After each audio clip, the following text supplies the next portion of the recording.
Hi guys, and welcome. My name is Alex, and this is the first Patreon exclusive illustration breakdown.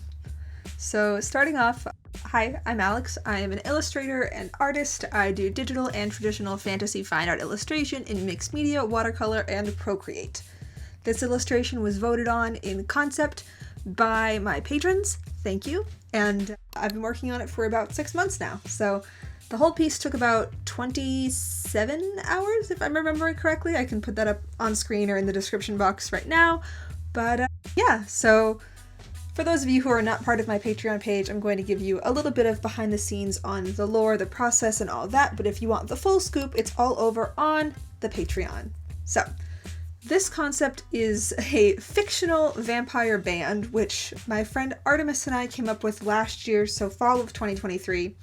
And essentially it was vibes mostly, so we started off in Spotify making a huge playlist of our favorite kind of goth, rock and roll, cool, vampire-y songs, synths, 80s, all that good stuff. And then a Pinterest board of like all these really cool rock and roll, goth, steampunk, fantasy aesthetics that we really liked and wasn't as fun, as our normal stuff. So Art is like a children's book style illustrator, and I do fine art fantasy illustrations, so a lot of like fairies, mermaids, that sort of thing, some goddesses, but this is more grungy. It's more, I don't know, more not realistic, but it's much more of a niche than the other stuff is, so it was really fun to have an outlet where we could kind of hone in on the concept and work on it together. So after that, I immediately kind of stole it, so thank you, Art.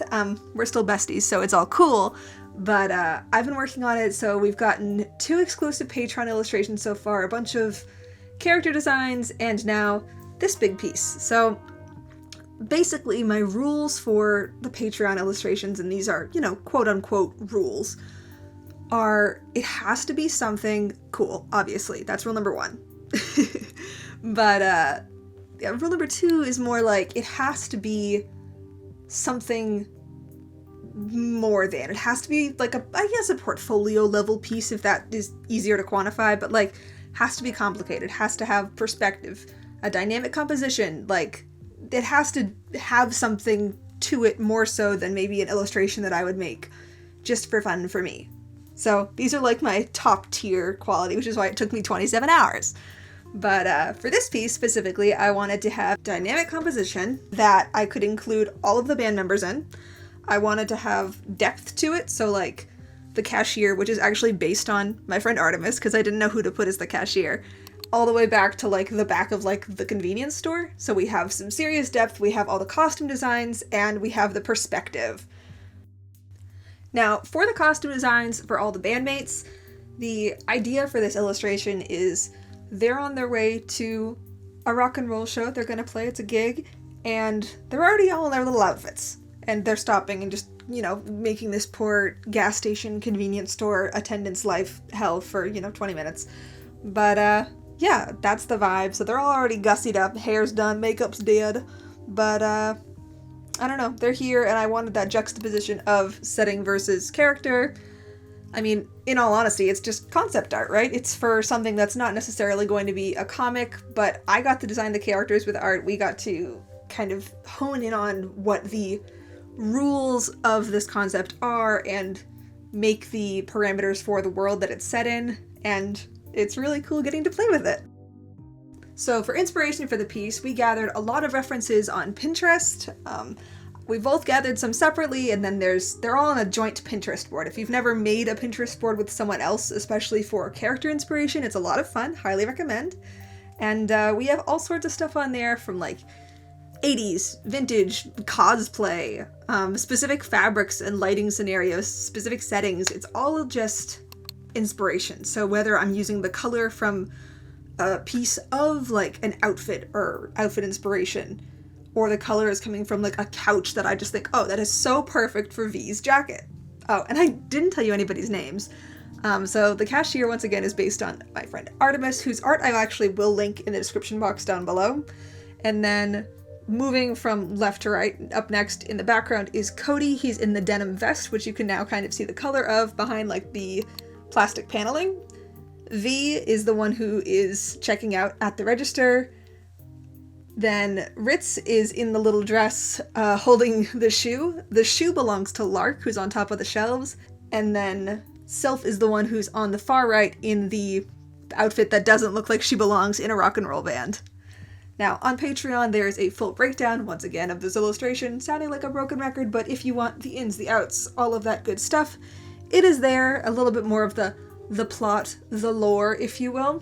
More importantly, this is a world where there is sort of the 80s stuff, vintage stuff, but also some Victorian tech. Obviously, there are vampires in it, so we had some world building, which you're going to see in a couple seconds here with the signage by the cash register for the employees to see.